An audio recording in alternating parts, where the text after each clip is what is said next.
Hello students, today we will discuss about coordination number and packing in crystals। आज हम crystal के अंदर constituent particle की जो अरेंजमेंट होती है, जो उनकी पैकिंग होती है, उसके बारे में डिटेल से पढ़ेंगे और उनको समझने की कोशिश करेंगे। सबसे पहले हम ये देखते हैं एक्चुअली जो क्लोज पैकिंग होती है हमारी, वो होती क्या है। क्लोज पैकिंग का मतलब होता है क्रिस्टल के अंदर जो उसके कॉन्स्टिट्यूएंट जो पार्टिकल होते हैं उनकी इस तरह से अरेंजमेंट करवाई जाए जिससे उनके बीच में जो इंटरमोलिकुलर जो उनका स्पेस होता है, जिसको हम वॉइड्स भी बोल देते हैं, वो मिनिमम रहे और उनकी जो डेंसिटी है वो मैक्सिमम हो जाए। इस तरह की जो अरेंजमेंट होती है उसको हम क्लोज पैकिंग बोलते हैं। तो क्लोज पैकिंग को हम रेफर कर सकते हैं मिनिमम एम्प्टी स्पेस या intermolecular space and maximum density. जो अरेंजमेंट ऑफ कॉन्स्टिट्यूएंट पार्टिकल, जो अरेंजमेंट हो रही है कॉन्स्टिट्यूएंट पार्टिकल की इस तरह से हो कि उनमें जो इंटरमोलिकुलर जो स्पेस होता है, जिसको हम वॉइड्स भी बोल देते हैं, वो मिनिमम हो। मिनिमम होने के कारण उनकी जो डेंसिटी हो जाती है वो मैक्सिमम हो जाती है। क्लोज पैकिंग के साथ साथ हम कोऑर्डिनेशन नंबर को भी चेक करेंगे। तो इसके साथ हम एक बार कोऑर्डिनेशन नंबर को भी चेक कर लेते हैं एक्चुअली में कोऑर्डिनेशन नंबर होते क्या है।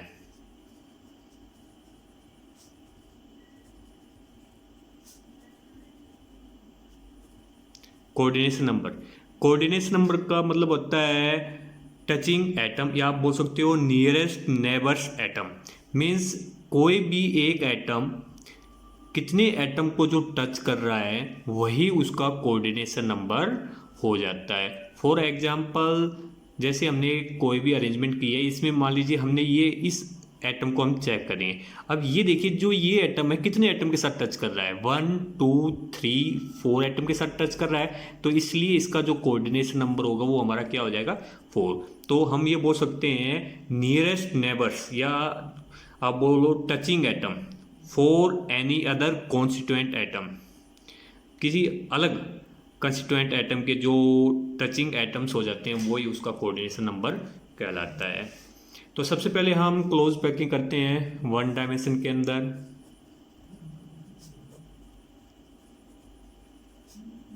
Close packing in one dimension, 1D के अंदर हम क्लोज पैकिंग करें तो 1D के अंदर जो अरेंजमेंट होती है वो एक ही एक्सिस के अकॉर्डिंग हो जाती है। तो हम एक्स एक्सिस के अकॉर्डिंग अरेंजमेंट कर रहे हैं कॉन्स्टिट्यूएंट पार्टिकल्स की। तो यहाँ पर ये इन्फिनिटी तक आगे अरेंजमेंट होती चली जाएगी। अब 1D के अंदर आप किसी भी पार्टिकल को उठा के देख लो, उसका जो कोऑर्डिनेशन नंबर होगा वो हमेशा 2 ही होगा। मान लीजिए मैंने इस पार्टिकल को चेक कर रहा हूँ, इस एटम को मैं चेक कर रहा हूँ, तो अब ये एटम कितने के साथ अटैच है, 1 2 के साथ होगा। आप इसको चेक करोगे तो इसके आगे एक और यहाँ पर आ जाएगा 2 के साथ अटैच है। तो 1D के अंदर हमेशा जो कोऑर्डिनेशन नंबर होता है वो हमेशा 2 होता है। सेकंड जो हमारी जो अरेंजमेंट है वो 2D पैकिंग, 2D पैकिंग। जो हमारी 2D पैकिंग होती है वो उसको हम दो तरह से कर सकते हैं, दो तरह से उसको हम अरेंजमेंट कर सकते हैं। सबसे पहला है हमारा 2D स्क्वायर पैकिंग। सेकंड है हमारी 2D हेक्सागोनल पैकिंग। जो हमारी 2D पैकिंग है उसको हम दो तरह से कर सकते हैं, 2D square packing and 2D hexagonal packing. सबसे पहले हम देखते हैं 2D स्क्वायर पैकिंग में क्या होता है। 2D स्क्वायर पैकिंग के अंदर जो कॉन्स्टिट्यूएंट जो पार्टिकल हैं उनकी अरेंजमेंट एक ही तरह होती है। मान लीजिए मैं एक अरेंजमेंट कर रहा हूँ कॉन्स्टिट्यूएंट पार्टिकल की,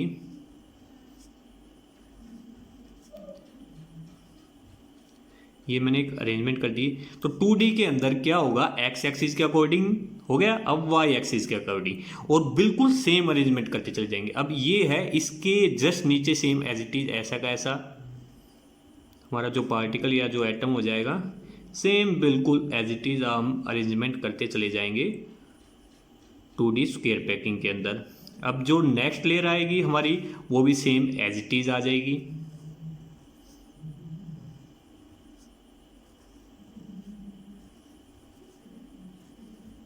next layer same as it is layer हमारी आ जाएंगी।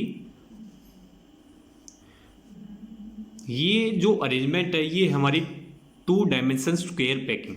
अब यहाँ पर देखिए, जो बीच में जो ये स्पेस जो बचा हुआ है, इसको बोलते हैं हम वॉइड्स बोल लेते हैं या इंटरमोलिकुलर स्पेस। तो नॉर्मली हम यहाँ पर रेफर करके चलेंगे इनको वॉइड से।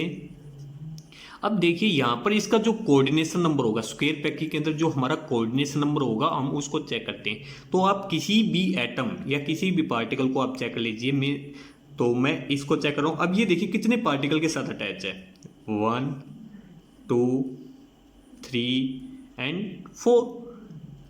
किसी को भी चेक कर लीजिए, हमेशा जो कोऑर्डिनेशन नंबर आएगा 2D स्क्वायर पैकिंग के अंदर हमेशा वो 4 आएगा।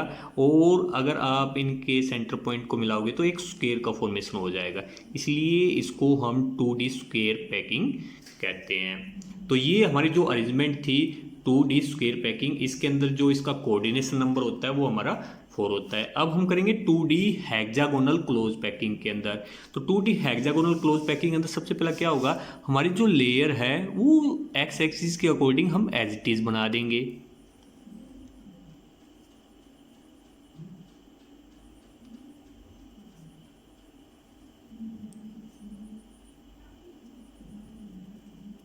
तो हमारी ये एक्स एक्सिस के अकॉर्डिंग हो गई है।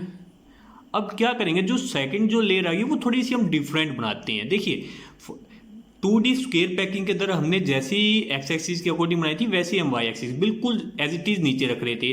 पर हेक्सागोनल के केस के अंदर जहां पर ये देखिए 2 अरेंजमेंट हो रही है इनके बीच के अंदर, यहां पर रख देंगे। जहां पर ये 2 अरेंजमेंट हो रही है उनके बीच में हम रखते हुए चलेंगे सेकेंड लेयर को।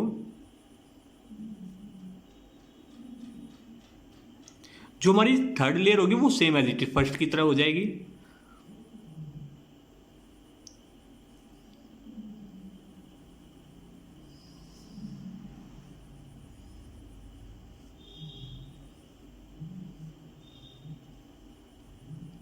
फोर्थ लेयर हमारी सेकंड लेयर की तरह हो जाएगी, इनके बीच में से हम स्टार्ट करेंगे।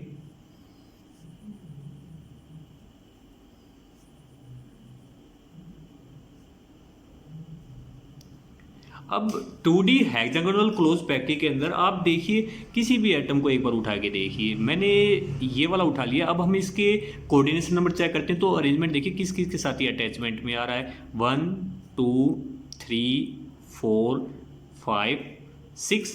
तो 2D हेक्सागोनल क्लोज पैकिंग के अंदर जो हमारा कोऑर्डिनेशन नंबर होता है वो हमेशा क्या रहेगा, 6 रहेगा। और ये एक हेक्सागोनल का फॉर्मेशन करता है, इसलिए इसको 2 डायमेंशन के अंदर हेक्सागोनल क्लोज पैकिंग हम बोलते हैं। ये हमारा हेक्सागोनल का फॉर्मेशन हो गया। तो ये 2D हेक्सागोनल क्लोज पैकिंग थी। और जो 2D हेक्सागोनल क्लोज पैकिंग होती है उसकी स्टेबिलिटी ज़्यादा होती है compare to 2D square packing से। उसका मेन रीज़न ये हो जाता है, देखिए अगर हम एक लेयर के ऊपर दूसरी लेयर रखने की कोशिश करेंगे, मान लीजिए हम बॉल है हमारे पास, उस बॉल को एक के ऊपर एक रखते जाएंगे तो अगर आप यहाँ पर थोड़ा सा फोर्स लगाओगे तो ये बिखर जाएंगे। पर यहाँ पर देखिए इन दो के बीच में रखोगे तो इससे जो स्टेबिलिटी है वो ज़्यादा होती चली जाएगी। तो इसलिए 2D हेक्सागोनल पैकिंग की जो स्टेबिलिटी होती है वो ज़्यादा होती है। अब हम चेक करेंगे क्लोज पैकिंग इन 3 डायमेंशन।